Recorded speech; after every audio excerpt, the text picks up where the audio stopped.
బైబిల్లో నుంచి ఈరోజు 3 సంఘటనలు మనం ధ్యానిద్దాం. మొదటిగా దేవుడు యోనాను నినవే పట్టణానికి పంపించిన సంఘటన మనం చూద్దాం.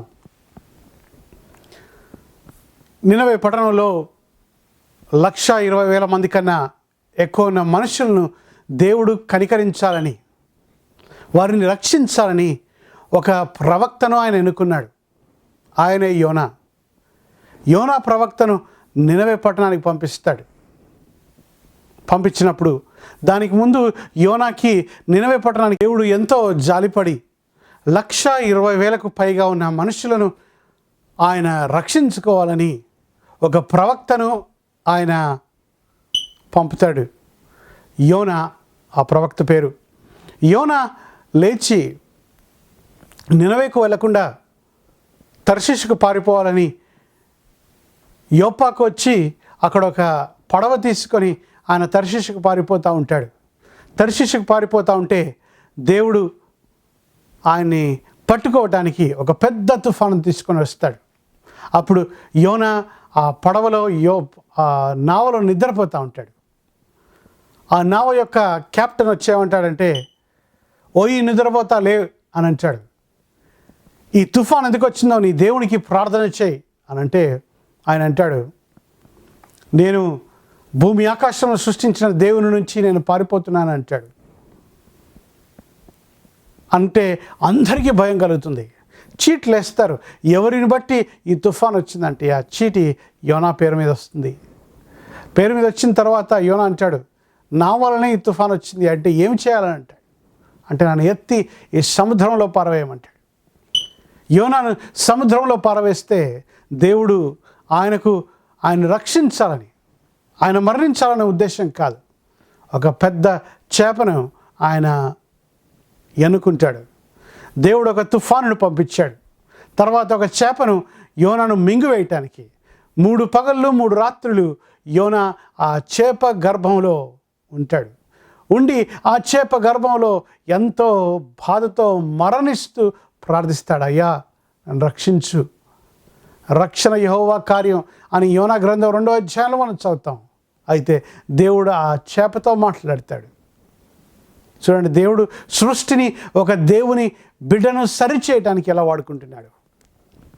ఈ యోనా ఆ చేప కక్కి వేసిన తర్వాత అక్కడి నుంచి నినవే పట్టణానికి వెళతాడు. నినవే పట్టణం బహు గొప్ప పట్టణం. మనిషి నడిచి వెళ్తే 3 రోజులు పడుతుంది ఒక మూల నుంచి ఇంకో మూలకు వెళ్ళడానికి. అంత గొప్ప పట్టణానికి దేవుడు రక్షణను తీసుకొని రావాలనుకుంటున్నాడు. ఆయన దయను, ఆయన కృపను చూపించాలనుకుంటున్నాడు. యోనా వెళ్ళి ఒకరోజు ప్రయాణం చేసి ఏమంటాడంటే, 40 రోజుల్లో ఈ పట్టణం నాశనం కాబోతుంది అని అంటాడు. అని ఒకటే మాట, 40 రోజుల్లో ఈ పట్టణం నాశనం అవుతుంది అని చెప్పి వచ్చి ఊరి దాటి బయటకు కూర్చొని, ఆ పట్టణాన్ని దాటి బయటకు కూర్చొని ఎప్పుడు నాశనం అవుతుందా అని చూస్తూ ఉన్నాడు. అయితే ఈ మాటను విన్న ఆ నినవే పట్టణస్థులు, చిన్నవారి నుంచి రాజు దాకా ఆ మాట, ఆయన చెప్పిన వాక్యం పనిచేసిందండి. సహోదర సహోదరి, దేవుని వాక్యం యొక్క ప్రాముఖ్యత ఎంత గొప్పదో తెలుసా? బోధ చేసే వాడి మీద ఏముండదు, కానీ దేవుని వాక్యంలో ఉన్న శక్తి మనుషులను మార్చివేయగలదు. ఆయన పరిశుద్ధాత్మతో మనుషులతో మాట్లాడి ఆయన వాక్యం ద్వారా వారి హృదయాల్లో మార్పు తీసుకొని రాగలడు. దేవుని వాక్యంలో అంత శక్తి ఉందండి. అయితే మనుషులు, ఆ నినవే పట్టణస్థులు, చిన్నవాడి నుంచి రాజు వరకు తన వస్త్రాలు తీసివేసి గోనపట్ట కట్టుకొని తల మీద బూడిదేసుకొని దేవుని సన్నిధిలో దేవుడు ఆ రాబోయే ఆ కష్టం నుంచి, రాబోయే ఆ శ్రమ నుంచి, రాబోయే ఆ ఉపద్రవం నుంచి వారిని తప్పిస్తాడని వారు ఆయన సన్నిధిలో మొరపెట్టడం, ఆయన వైపు తిరిగారండి. ఈ నినవే పట్టణస్థులు ఇశ్రాయేలీయులు కాదు. ఈ నినవే పట్టణస్థులు దేవుడు ఆయన ఎన్నుకున్న ఇశ్రాయేలీ జనస్తులు జనం వారు కారండి, కానీ వారిని రక్షించాలనుకున్నాడు దేవుడు. అందుకే ఒక బోధకుని పంపించాడు. ఆ బోధకుని మాటలు మనుషులు విన్నారు, ఉపవాసంతో దేవుని సన్నిధిలో ప్రార్థన చేశారు.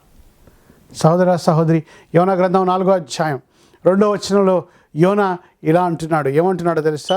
నీవు కటాక్షమును, జాలిను, బహుశాంతమును, అత్యంత కృప కలిగిన దేవుడు అయ్యుండి పశ్చాత్తాపడి కీడు చేయక మానదు అని నేను తెలుసుకొని దానికి ముందుగానే తర్షీషుకు పారిపోతుని అని అంటాడు.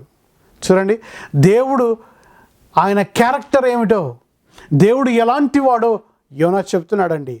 ఆయన కటాక్షం కలిగిన దేవుడంట, ఆయన జాలి కలిగిన దేవుడంట, బహుశాంతి కలిగిన దేవుడంట, చాలా దీర్ఘశాంతం కలిగిన దేవుడంట.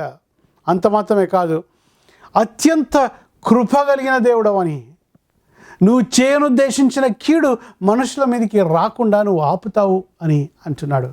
సహోదర సహోదరి, అక్కడ యోనా దేవుని గురించి 5 క్యారెక్టర్స్ చెప్తున్నాడు.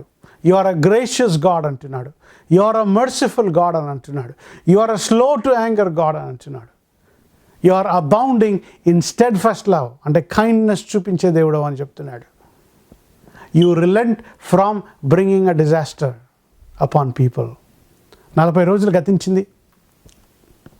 యోనా గారు ఆ పట్టణాన్ని దాటి ఆయన అక్కడ వెళ్ళి రోజులు లెక్క పెడుతున్నాడు. 40 రోజులు అయిపోయాయి, ఈ పట్టణం నాశనం అయిపోతుందేమో అనుకున్నాడు ఆయన. కానీ దేవుడు ఆ పట్టణాన్ని నాశనం చేయలేదండి. చేయకపోతే యోనా కోపం వచ్చింది. ఇప్పుడు యోనా కోపం వస్తే దేవుడు వచ్చి యోనాతో మాట్లాడుతున్నాడు. యోనా, నీకెందుకయ్యా కోపం వచ్చింది అని అంటే, నాకు ఈ సంగతి ముందే తెలుసయ్యా, అందుకే నేను తర్షీషుకు పడిపోతున్నాను అంటాడు. ఏమి తెలుసు అంటే ఆయన అంటున్నాడు, నువ్వు కటాక్షం కలిగిన దేవుడవని, నీవు జాలి కలిగిన దేవుడవని, నీవు శాంతము కలిగిన దేవుడవని, నువ్వు కీడు చేయనుద్దేశించిన కీడు రాకుండా మనుషుల మీద వారు ఉపవాస ప్రార్థన చేస్తే వారిని కనికరిస్తావని, క్షమిస్తావని నాకు తెలుసు అని అంటాడు.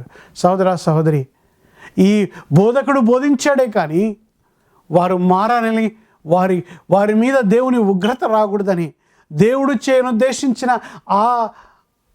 ఆ శ్రమ వారి మీదకి రాకుండా, ఆయన ఉగ్రత రాకుండా, కీడు రాకుండా ఉండాలని ఈయనకు లేదండి. సహోదర సహోదరి, దేవుని హృదయం ఎంత మంచిదో చూడండి. ఎవరైనా ఉపవాస ప్రార్థన దేవుని సన్నిధిలో చేస్తే రాబోయే కీడు నుంచి వారు తప్పిస్తాడు. సహోదర సహోదరి, దేవుడు నీతో మాట్లాడుతున్నాడు. నీ జీవితంలో, నీ కుటుంబం మీద, నీ పిల్లల మీద రాబోయే కీడును ఆయన ఆపుతాడు. దేవుని సన్నిధిలో నువ్వు ఉపవాస ప్రార్థన చేస్తే ఎంత పాపినైనా ఆయన క్షమిస్తాడండి. నీ పాపం నుంచి నువ్వు ఆయన వైపు తిరిగితే చాలు, నువ్వు ఎన్ని మోసాలు చేసినా నిన్ను క్షమిస్తాడు. ఈరోజు నువ్వు ఎన్ని హత్యలు చేసినా ఆయన వైపు తిరిగితే ఆయన నిన్ను క్షమిస్తాడు. నువ్వు ఎంతమందిని మోసం చేసినా నువ్వు ఆయన వైపు తిరిగితే ఆయన క్షమిస్తాడు. నువ్వు ఎన్ని అబద్ధాలు ఆడినా, ఎంత వేషధారణతో బ్రతికినా నువ్వు యేసు ప్రభు వైపు ఉపవాసంతో ప్రార్థన చేసి, ప్రభువా నన్ను క్షమించు అనంటే, ప్రార్థన ఎంత ప్రాముఖ్యమో తెలుసా? ఒక దొంగ ప్రార్థన ద్వారా ఆయన నిత్యత్వాన్ని పొందుకున్నాడు. ఒక గుడ్డివాడు ప్రార్థన ద్వారా కంటి చూపును పొందుకున్నాడు. మరణించిన ఒక వ్యక్తి తన చెల్లెలు ప్రార్థించినందుకు ఆయన జీవాన్ని పొందుకున్నాడు. సహోదర సహోదరి, దేవుని సన్నిధికి వచ్చి వారు ఎన్నడూ సిగ్గునందరు. దేవుని సన్నిధికి విశ్వాసముతో ఉపవాస ప్రార్థనతో వస్తే దేవుడు వారిని త్రోసివేయడు. నువ్వు ఏ పరిస్థితిలో ఉన్నా దేవుడు ఆయన వైపు తిరగాలని ఆయన కోరుకుంటున్నాడు. 1977 సంవత్సరం ఆంధ్రాలో వచ్చిన ఆ ఉప్పెన గురించి మీకు తెలుసు. ఆ పెద్ద సైక్లోన్ వచ్చిందండి. ఎన్నో వేల మంది చనిపోయారు. అయితే ఒక దైవ సేవకుడు ఈ చిన్న ఊరిలో, కోస్తా ప్రాంతంలో ఉన్న చిన్న ఊరిలో ప్రతి ఇంటికి వెళ్ళి అడిగాడంట, అయ్యా ఈ ఉప్పెన రాబోతుంది, ఈరోజు రాత్రి వస్తుంది, మీరు మీ జీవితాన్ని దేవుని సన్నిధిలో సరి చేసుకోకపోతే మీరు మరణిస్తారయ్యా అన్నాడంట అని ప్రతి ఇంటికి వెళ్ళి చెప్పాడంట. ప్రతి ఇంటికి వెళ్ళి చెప్తే మనుషులు ఆయన చూసి నవ్వారంట. కొంతమంది విన్ని వచ్చారు ప్రార్థనకు. రాత్రి చర్చిలో ప్రార్థన అవుతుంది, మందిరంలో ప్రార్థన అవుతుంది. రాత్రంతా ఆయన ఒకటే మాట చెప్పాడంట, మనుషులందరూ మరణించబోతున్నారు, మీరు ఈరోజు మరణిస్తే మీరు దేవుని దగ్గర ఉంటారని మీకు నిశ్చయిత ఉందా? లేకపోతే మీ ప్రతి పాపం ప్రభు క్రీస్తు రక్తంతో కడగాలని ఈరోజు రాత్రి మీరు ఏమి ఆహారం పుచ్చుకోకుండా ఆయన సన్నిధిలో ఉపవాస ప్రార్థన చేయండి అని చెప్పాడంట. అయితే అక్కడ ఉన్న వాళ్ళంతా కూడా ఏడ్చి రాత్రంతా ప్రభు సన్నిధిలో కదలకుండా ఏడ్చి వారి పాపాలు ఒప్పుకున్నారంట. ఒప్పుకొని వారి జీవితాలు ప్రభుకు సమర్పించారు. రాత్రి ఆ తుఫాన్ వచ్చిందండి. తుఫాన్ వచ్చింది. దేవుని కృప వలన ఆ మందిరం, ఆ చర్చికి మాత్రం తాకకుండా ఉదయాన్నే లేచి ఈ ప్రార్థన అయిపోయిన తర్వాత ఎంతో ఏడుస్తూ మనుషులు కళ్ళు తుడుచుకొని బాధతో లేచి ఇంటికి వెళ్దామని బయటికి వెళ్ళిపోతూ ఉంటే వారి ద్వారము దగ్గర మనుషులు చనిపోయి శవాలు పడి ఉంటే శవాల మీద నడుచుకుంటూ వాళ్ళ ఇంటికి వెళ్ళాల్సి వచ్చింది. ఆ ఊరంతా కూడా నాశనం అయిపోయింది. కానీ ఆ చర్చిలో ఉండి ఆ రాత్రి ఆ మందిరంలో ఉండి ఆ ప్రార్థనా మందిరంలో ఉండి ఎవరైతే ప్రభు సన్నిధిలో పాపాలు ఒప్పుకున్న వారు మాత్రం బ్రతికారంట. సహోదర సహోదరి, మీ జీవితంలో కూడా దేవుడు ఒకరోజు తీర్పు దినం అనే ఒక దినం ఉంది. అది మహా ఉగ్రతా దినం. దేవుని తీర్పులోకి రాకుండా నువ్వు తప్పించుకోవాలంటే దేవుని సన్నిధిలో ఉపవాసంతో ప్రార్థనతో నీ పాపం ఒప్పుకో, ప్రభు వైపు తిరుగు. నీ జీవితంలో పాపం ఉన్నంతకాలం నువ్వు దేవునికి దూరంగా ఉంటావు. నీ పాపం దేవునికి నీకు మధ్య అడ్డుగోడగా ఉంటుంది. నీ పాపాన్ని ఒప్పుకొని ప్రభు వైపు తిరుగు. యోవేలు గ్రంథం 2వ అధ్యాయంలో ఏముందంటే, ఇప్పుడైనా దేవుడు మిమ్మల్ని కరుణిస్తాడు, తిరగండి ఆయన వైపు అని. ఉట్టిగా పైవేశ్యంతో మీరు ఉపవాసం ఉండొద్దు. మీ వస్త్రాలు చింపుకోవద్దు, మీ హృదయాలను మీరు చింపుకోండి, మీ జీవితాలను మీరు మార్చుకోండి, మీ మార్గములను మీరు మార్చుకోండి, మీ ప్రవర్తనను మీరు మార్చుకోండి అని చెప్తున్నాడు. సహోదర సహోదరి, నువ్వు ఉపవాస ప్రార్థన ఉంటే దేవుడు నిన్ను క్షమిస్తాడు. ఉపవాస ప్రార్థనలో ఉండి ప్రభు సన్నిధిలో నీ పాపం ఒప్పుకుంటే నీ మీదకి రాబోయే కీడును ఆయన తప్పిస్తాడు. నీ ప్రాణాన్ని రక్షిస్తాడు, నీ కుటుంబాన్ని కాపాడుతాడు, నీ పిల్లలను కాపాడుతాడు. నీ జీవితం దేవుడు క్షమాపణ కిందికి, దేవుని ఆయన కాపుదల కిందికి వస్తుంది. రెండవ సంఘటన బైబిల్లోంచి చూద్దాం. రెండవ సంఘటన ఏమిటంటే, 2వ దినవృత్తాంతంలో 20వ అధ్యాయంలో యెహోషాపాతు, యూదా రాజు అయిన యెహోషాపాతు మీదికి మీయునీయులు, అమోనీయులు ఈ 3 దేశాలు కలిసి వారి మీదకి వస్తారు.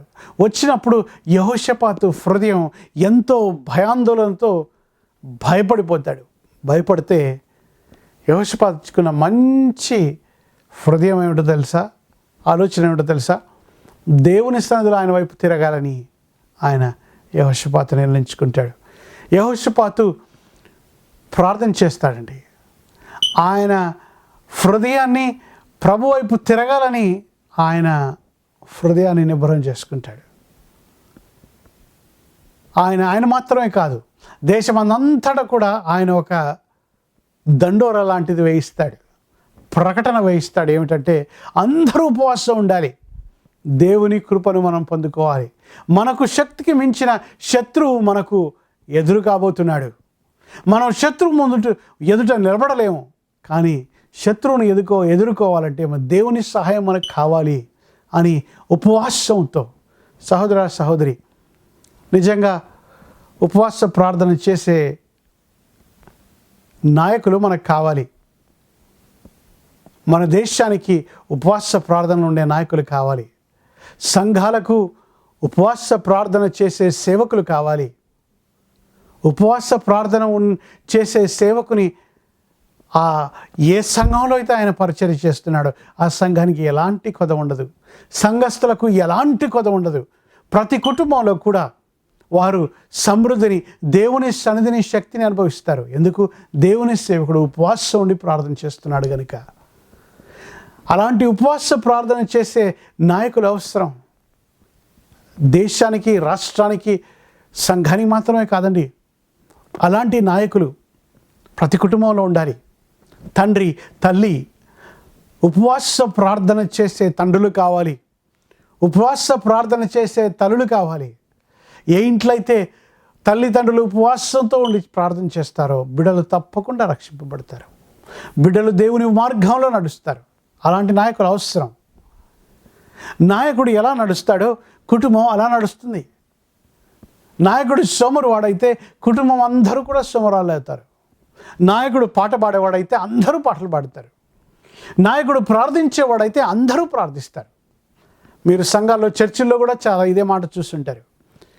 సేవకుడు మంచి పాటలు పాడేవాడైతే సంఘం అంతా కూడా మంచి పాటలు పాడతారండి. సేవకుడు ఉపవాస ప్రార్థనలో ఎక్కువ ఉంటే సంఘం అంతా కూడా ప్రార్థనలు చేస్తారు. దేవుని సేవకుడు, పాస్టర్ గారు వాక్యం బాగా చెప్పగలిగిన వాడైతే, వాక్యాన్ని బాగా ధ్యానించేవాడైతే సంఘం అందరూ కూడా వాక్యంలో ఎదుగుతారు. సేవకుడు ఆత్మపూర్ణుడై ఆత్మ వరాలతో నింపబడిన వాడైతే సంఘం కూడా ఆత్మ సన్నిధిని అనుభవిస్తూ ఆత్మ వరాలను అనుభవిస్తుందండి. అంతే. నాయకుడికి ఉపవాస ప్రార్థన, దేవుని సన్నిధిలో దేవునితో కలిగిన సంబంధం చాలా ప్రాముఖ్యం. యెహోషాపాతు దేశానంతటిని ఉపవాసం ఉండమన్నాడు. వాళ్ళందరూ ప్రార్థన చేయగా జహజియేల్ అనే ఒక ప్రవక్త ఆత్మతో నింపబడిన వాడై వచ్చి ఏమంటాడంటే, 2వ దినవృత్తాంతములు 20వ అధ్యాయం 14, 15, 16 వచనంలో ఏమంటాడంటే, మీరు ఊరికనే ఉండి దేవుని రక్షణను మీరు చూడండి అని అంటాడు. ఈ యుద్ధం మీది కాదు, ఈ యుద్ధం యెహోవాదే అని యెహోవా సెలవిస్తున్నాడని ఈ జహజియేల్ అనే ప్రవక్త యెహోషాపాతుకు, దేశమంతటికి ఆ మాటను తెలియజేస్తాడు. వీళ్ళు యుద్ధానికి వెళ్తారే కానీ, వీరు యుద్ధ రంగంలో నిలబడి ఉంటారే కానీ యుద్ధం వీరు పోట్లాడలేదు. అక్కడ లేవీయులు నిలబడి పాటలు పాడుతూ ఉన్నారండి. యుద్ధ రంగంలో నిలబడి పాటలు పాడుతూ ఉంటే మనుషులకు ఎంత చూడండి, నవ్వులాటగా ఉండదు, హాస్యంగా ఉండదు. చూడండి, మనమైతే యుద్ధరంగానికి వెళ్ళాలి కానీ ఉపవాస ప్రార్థనతో మీరు యుద్ధరంగానికి వెళితే చాలు. మీరు పోట్లాడకుండా దేవుడే మీ కొరకు మీ యుద్ధాన్ని పోట్లాడతాడు. ఆమేన్ అనగలగాలి. మన జీవితంలో ఎన్నో యుద్ధాలు ఉన్నాయి. ఈ యుద్ధాలను మన కొరకు ప్రభువే పోట్లాడతాడండి. ఆయన పోరాడితే గెలవని యుద్ధం అనేది ఉండదు. ప్రతి యుద్ధాన్ని కూడా we can win every battle on our knees when God fights our battles. మనం పోరాడాల్సిన అవసరం లేదు, మనకు బదులుగా ఆయన పోరాడుతాడు. ఎంత మంచి వాక్యం ఇచ్చాడంటే 35వ కీర్తన 1వ వచనంలో, I will content with those who content with you. అంటే మీతో పోరాడేవాడితో నేను పోరాడతాను అంటాడు దేవుడు అని.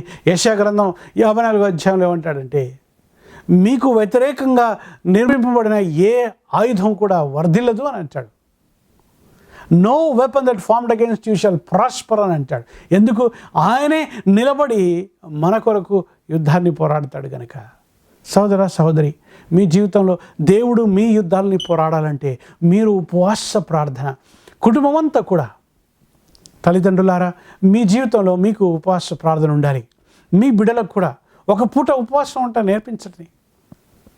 రాత్రి భోజనం మానేయమని వారికి నేర్పించండి.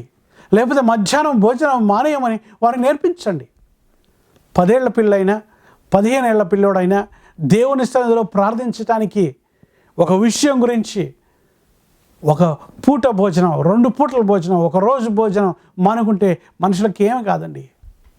మీకు ఏదో ఆరోగ్య సమస్య లేకపోతే, మీకు ఏదో బీపీఓ లేకపోతే షుగర్ ప్రాబ్లం లేకుంటే మీరు తప్పకుండా ఉపవాసం ఉండొచ్చు. దేవుడు మీకు సహాయం చేయనుగాక. యెహోషాపాతు ఎప్పుడైతే దేశమంతటిని అందరినీ ఉపవాసం ఉండి ప్రార్థన చేయమన్నాడు, దేవుడే వారి కొరకు యుద్ధం పోరాడాడండి. 23వ వచనంలో ఏమిటంటే, వారు పాటలు పాడుతూ ఆయన్ని ఆరాధించగా ఆయన మాటుగాండ్రలను పెట్టి ఒకరిని వారు చంపుకోవడానికి ఆయన చేశాడు. చూడండి, దేవుడు మీ యుద్ధాలు పోరాడాలంటే మీరు ఉపవాసం ఉండి ప్రార్థన చేయాలి. ఇశ్రాయేలులు ఐగుప్తు నుంచి బయటకు వస్తున్నారండి. అక్కడ అమాలేకీయులు వచ్చి ఇశ్రాయేలుతో పోరాడుతుంటే దేవుడు మోషేతో అంటాడు, యెహోషువకు చెప్పు నువ్వు వెళ్ళి యుద్ధం చేయమని. మోషేతో అంటాడు, నువ్వు వెళ్ళి పర్వతం మీద కూర్చొని నీ చేతులు పైకెత్తి నువ్వు ప్రార్థన చేయి అంటాడు. ఎంతసేపు అయితే మోషే చేతులెత్తి ప్రార్థన చేయడం మొదలుపెట్టాడు, అంతసేపు యెహోషువ గెలిచాడు. వారి విరోధుల మీద పైహస్తాన్ని కలిగి ఉన్నారు. ఎంతసేపు అయితే ఆయన కలిసిపోయి చేతులు కిందికి దించుతున్నాడో మోషే, యెహోషువ ఓడిపోతున్నాడు. అయితే ఈయన అలసిపోతూ ఉంటే పక్కన అహరోను తన హూరు ఉండి ఆయన చేతులెత్తి పట్టుకున్నారు. సహోదరి, అక్కడ నేర్చుకోవాల్సిన ప్రాముఖ్యమైన పాఠం, నీ జీవితంలో ఎంతవరకు అయితే దేవుని సన్నిధిలో చేతులెత్తి ప్రార్థన చేస్తావో. తిమోతి 2:8 ఏం చెప్తుందంటే, పరిశుద్ధమైన హస్తాలతో ఎత్తి ప్రభు సన్నిధిలో ప్రార్థన చేయటం. మీ చేతులు ఎత్తి ప్రభు సన్నిధిలో ప్రార్థన చేయటం మీరు నేర్చుకోండి. అది దేవుని వాక్యం చెబుతున్న సత్యం. ఒక డినామినేషను, ఒక సంఘంలో ఉండే పద్ధతి కాదు అది. దేవుని వాక్యం అపోస్తలుడైన పౌలు తిమోతికి చెబుతున్నాడు. తిమోతి 2:8 మీ పరిశుద్ధమైన హస్తాలను మీరు ఎత్తి ప్రార్థన చేయటం నేర్చుకోండి అని. ఎంతవరకు అయితే మోషే చేతులు ఎత్తి ప్రార్థన చేశాడు, అంతసేపు యెహోషువ గెలిచాడు. మీరు ఎంతసేపు అయితే దేవుని సన్నిధిలో మీ హృదయాన్ని ఆయన ఎదుట ప్రోక్షించి మీరు పరిశుద్ధంగా జీవించి మీ పాపం ఒప్పుకొని ప్రభు సన్నిధిలో మిమ్మల్ని మీరు ఆయనకు సరెండర్ చేసుకుంటారు, అప్పుడు మీకు విజయం ఉంటుంది. ఆయనే మీ కొరకు పోట్లాడతాడు. ఎప్పుడైతే మీ జీవితంలో ప్రార్థన తగ్గుతుందో అప్పుడు మీ శత్రువుకు మీ మీద పైచేయి అధికారం ఉంటుంది. అది రెండవ సంఘటన. యెహోషాపాతు ఆయన యుద్ధం పోరాడకుండానే యెహోవానే ఆయన యుద్ధం పోరాడాడు. చూడండి, మీ జీవితంలో కూడా మీరు ఆరోగ్య సమస్యలో ఉన్న, ఉద్యోగ సమస్యలో ఉన్న, ఆర్థిక సమస్యలో ఉన్న, కుటుంబ సమస్యలో ఉన్న, ఏ సమస్యలో ఉన్నా కూడా మీరు ప్రభు సన్నిధిలో ఉపవాసముతో ప్రార్థన చేయటం నేర్చుకోండి. ఒకరోజు ఉపవాసం ఉండలేరా? 2 రోజులు ఉండలేరా? 3 రోజులు ఉండలేరా? ఉండగలరు. ప్రభు నాకు సహాయం చేయండి మీరు ప్రార్థన చేస్తే ప్రభు సహాయం చేస్తాడు. 3వ సంఘటన మనం ధ్యానిద్దాం. ప్రతి స్థలంలో కూడా దేవునికి విరోధులు ఉంటారండి. దేవుని మార్గాలకు విరోధులు ఉంటారు. దేవుని ప్రజలకు విరోధులు ఉంటారు. ఇశ్రాయేలులు పర్షియా దేశంలో ఉన్నప్పుడు హామాను అనే ఒక చెడ్డవాడు ఉండేవాడు. ఆయన రాజు దగ్గరికి వెళ్ళి ఈ ఇశ్రాయేలుని ఎలాగైనా ఆయన చంపాలనుకొని రాజు దగ్గర ఒక పర్మిషన్ తీసుకొని ఫలానా రోజు వీళ్ళందరూ యోధులు కూడా మరణించాలని ఒక ఆర్డర్ తీసుకొచ్చాడండి. ఆర్డర్ తీసుకొని వచ్చి అందరికీ ఈ గవర్నమెంట్ ఆర్డర్ని అందరికీ జీవోని పంచాడు.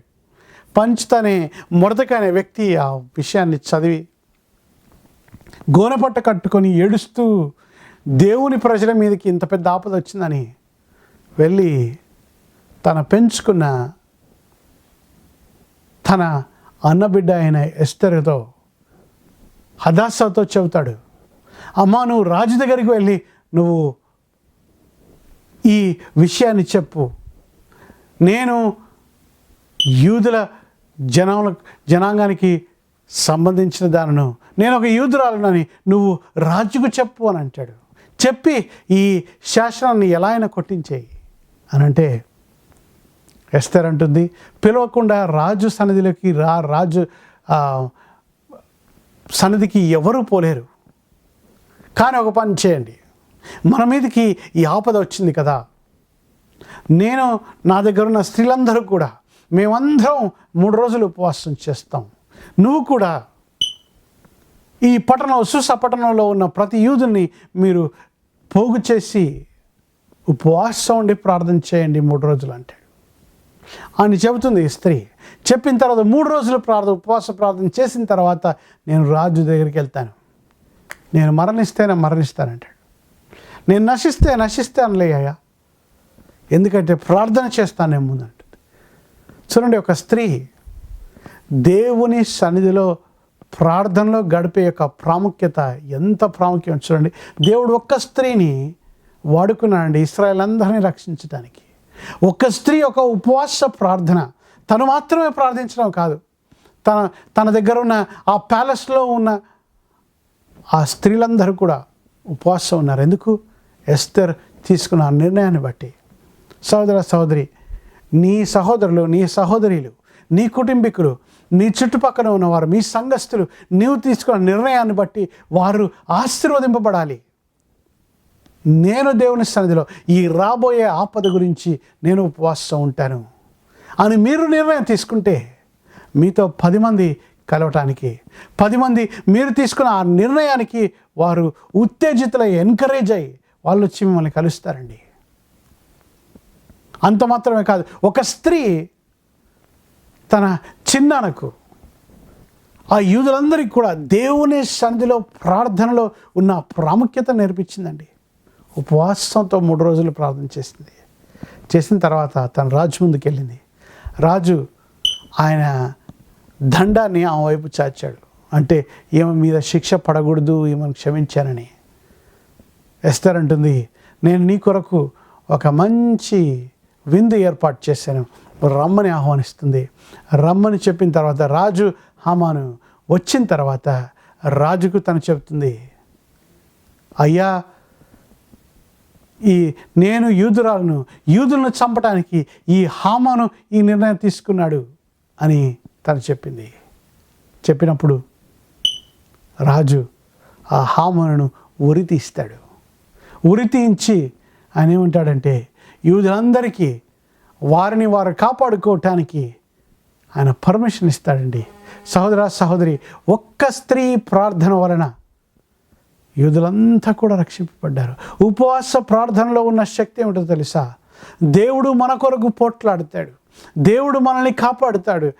దేవుడు రాబోయే ఆ ఉగ్రత నుంచి, రాబోయే ఆ శిక్ష నుంచి, రాబోయే ఆ ఉపద్రవం నుంచి, రాబోయే ఆ కష్టం నుంచి ఆయన కాపాడుతాడు. ఒక్క స్త్రీ ఉపవాస ప్రార్థన, తన చుట్టూ ఉన్న స్త్రీలందరూ కూడా ఉపవాసం నేర్చుకున్నారు. అక్కడున్న యూదులందరూ కూడా ఉపవాసంతో ప్రార్థన చేయటం నేర్చుకున్నారు. ఎస్తేరు జీవితాన్ని ఆలోచించండి. ఎస్తేరు ప్రార్థన ద్వారా, దేవుని శక్తి ద్వారా యూదులను రక్షించగలిగింది. సహోదర సహోదరి, నువ్వు స్త్రీవైనా, నువ్వు పురుషుడు అయినా, యవనస్తుడు అయినా, చిన్నబిడ్డవైనా, దేవుని సన్నిధిలో నిన్ను బట్టి నీ ఊరు కాపాడగలగాలి. నీ ప్రార్థనను బట్టి నీ ఊరును కాపాడాలి. నీ ప్రార్థన మీ కుటుంబీకులను కాపాడాలి. నీ ప్రార్థన మీ జాతి వారిని కాపాడాలి. మన రాష్ట్రాన్ని కాపాడాలి. సహోదర సహోదరి, ఈ మధ్య కావాల్సింది ఎక్కువ పనులు కాదు, దేవుని కొరకు ఎక్కువ ప్రార్థన అవసరం. ప్రార్థన మనుషుల హృదయాన్ని మార్చివేస్తుంది, రాజు హృదయాన్ని మార్చివేసింది. ఉపవాస ప్రార్థన, నీకు వ్యతిరేకంగా నీ బాస్ ఉండొచ్చు, నీకు వ్యతిరేకంగా నీ చుట్టుపక్కల ఉండేవారు ఉండొచ్చు, నీకు వ్యతిరేకంగా మనుషులు ఉండవచ్చు. నీ ఉపవాస ప్రార్థన ఉంటే మనిషి హృదయాలు మారిపోతాయి. హృదయాలను మార్చేవాడు దేవుడండి. నీ భర్త మారాలంటే నీకు ఉపవాస ప్రార్థన అవసరం. నీ భార్య మారాలంటే నీకు ఉపవాస ప్రార్థన అవసరం. నీ పిల్లలు మారాలంటే నీకు ఉపవాస ప్రార్థన అవసరం. నీ ఊరు మారాలంటే నీకు ఉపవాస ప్రార్థన అవసరం. దేవుని సన్నిధిలో ఉపవాసం ఉండి, ప్రభువా, నువ్వు లేకుండా నేను ఏమీ చేయలేనయ్యా, నీకు వేరుగా ఉండి నేను ఏమీ చేయలేను అని ప్రార్థించడం నేర్చుకో. సహోదర సహోదరి, నువ్వు చేసే ఉపవాస ప్రార్థన బట్టి ప్రజలందరూ కూడా రక్షింపబడతారు. రాబర్ట్ మొఫాట్ అనే ఒక దైవజనుడు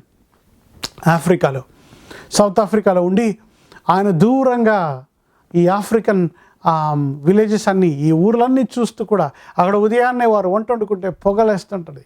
ఆ పొగలు చూసి అంటాడు, ప్రభువా, ఈ ఊర్లన్నిటికీ నీ సువార్తను ప్రకటించే సేవకులను నువ్వు లేపవా అని ప్రార్థన చేస్తాడు. ఆ ప్రార్థనకు ప్రతిఫలముగా దేవుడు లివింగ్స్టన్ను లేపుతాడు. సహోదర సహోదరి, నీ ప్రార్థన వలన అనేకులకు రక్షణ వస్తుంది. నీ ప్రార్థన వలన అనేకులకు విడుదల కలుగుతుంది. నీ ప్రార్థన వలన అనేకులకు క్షేమము, ఆశీర్వాదము, రక్షణ కలుగుతుంది. సంఘం ప్రార్థించినందుకు పేతురు చెరసాల్లో ఉన్నప్పుడు కూడా దేవుడు ఆయన దేవదూతలను పంపించి చెరసాల నుంచి పేతురుకి విడుదల కలుగుతుంది. నువ్వు ప్రార్థిస్తే అనేకుల సంఖ్యలు తెగిపోతాయి. నువ్వు ప్రార్థిస్తే దేవుడు గొప్ప కార్యాలు చేస్తాడు.